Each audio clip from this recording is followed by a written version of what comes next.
In this video, we are going to talk about how to deal with low blood pressure. So before starting this video, please like this video and subscribe to our channel for the future updates. When your blood pressure is lower than what's considered normal, it's called hypotension.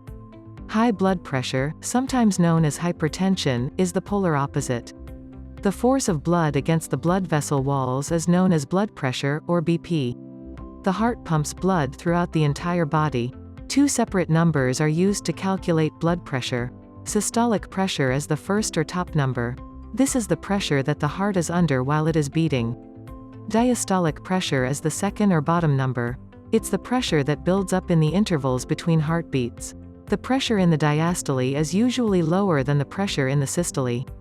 Both are measured in mercury millimeters, mmHg. Blood pressure should be around 120/80ths of a millimeter Hg in a healthy person. Regardless of your overall health, it's not uncommon for the figures to change slightly throughout the day. Here's the description of the how to deal with low blood pressure. Let's start. Monitor your blood pressure at home and see your doctor regularly. Home monitoring can assist you in keeping track of your blood pressure, ensuring that your lifestyle modifications are working, and alerting you and your doctor to potential health issues. Blood pressure monitors are commonly available and require no prescription. Before you start, talk to your doctor about home monitoring. It's also important to see your doctor on a regular basis if you want to keep your blood pressure under control. If your blood pressure is under control, ask your doctor how often you should have it checked. Your doctor may advise you to check it daily or less frequently. If you're changing drugs or treatments, your doctor may advise you to check your blood pressure 2 weeks after making the changes and 1 week before your next appointment. Reduce your stress. High blood pressure may be exacerbated by chronic stress. To determine the impact of persistent stress on blood pressure, more research is needed. If you react to stress by eating unhealthy foods, consuming alcohol, or smoking, it can contribute to high blood pressure. Take some time to consider what makes you stressed, such as work, family, finances, or illness. Consider how you can eliminate or lessen stress once you know what's generating it. You can at least manage with your stressors in a healthy way if you can't eliminate all of them. Plan your day and focus on your priorities. For example, try not to take on too much and learn to say no. Recognize that some things are beyond your control, but you can influence how you react to them. Cut back on caffeine. The impact of caffeine on blood pressure is currently being disputed. Caffeine can elevate blood pressure by up to 10 millimeters of mercury in persons who use it seldom. Coffee drinkers, on the other hand, may have little or no influence on their blood pressure. Although the long-term effects of caffeine on blood pressure are unknown, blood pressure may increase modestly. Check your blood pressure within 30 minutes of ingesting a caffeinated beverage to see if it has increased. You may be sensitive to the blood pressure raising effects of coffee if your blood pressure rises by 5 to 10 millimeters Hg. Discuss the impact of coffee on your blood pressure with your doctor. Limit the amount of alcohol you drink and quit smoking. Alcohol has both positive and negative health effects. You can potentially lower your blood pressure by 4 millimeters Hg by drinking alcohol in moderation, 1 drink per day for women, 2 drinks per day for males. 12 ounces of beer, 5 ounces of wine, or 1.5 ounces of 80-proof liquor equals 1 drink. However, if you consume too much alcohol, this protective effect is eliminated. Drinking more than modest amounts of alcohol can cause a significant increase in blood pressure. It can also make blood pressure drugs less effective. For many minutes after you finish smoking a cigarette, your blood pressure rises. Smoking cessation aids in the restoration of normal blood pressure. Quitting smoking can help you live a healthier life by lowering your risk of heart disease and improving your overall health. People who give up smoking may live longer than those who do not. Reduce sodium in your diet. If you have high blood pressure, even a minor reduction in salt in your diet can enhance your heart health and lower your blood pressure by 5 to 6 millimeters Hg. The impact of sodium on blood pressure differs depending on who you ask.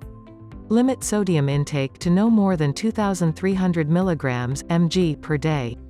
For most adults, however, a lower sodium consumption of 1,500 milligrams or less per day is preferable.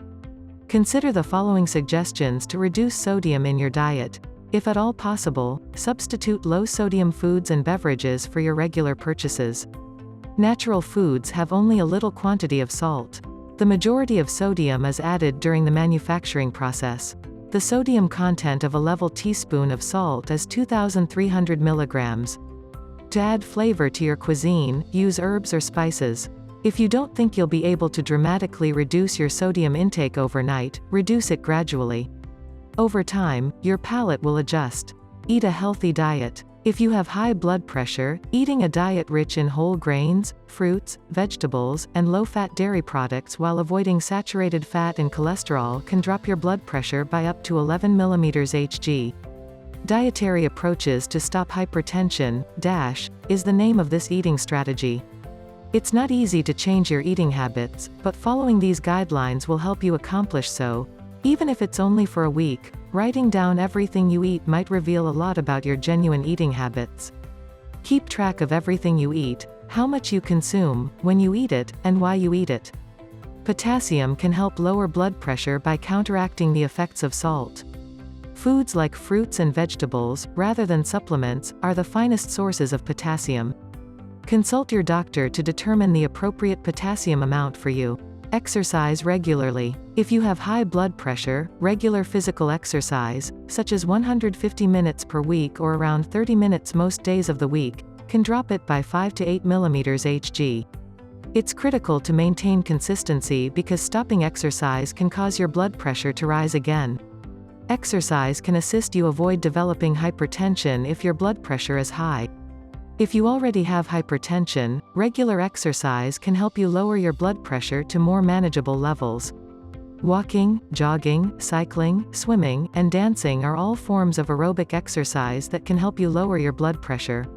You can also try high-intensity interval training, which is alternating brief bursts of intensive activity with lighter activity rest periods. Lose extra pounds and watch your waistline. As people gain weight, their blood pressure often rises. Being overweight can also induce sleep apnea, which elevates your blood pressure even more. One of the most beneficial lifestyle adjustments for managing blood pressure is weight loss. If you're overweight or obese, losing even a tiny amount of weight can help lower your blood pressure. In general, each kilogram, 2.2 pounds, of weight you lose lowers your blood pressure by roughly 1 mm of mercury, mmHg.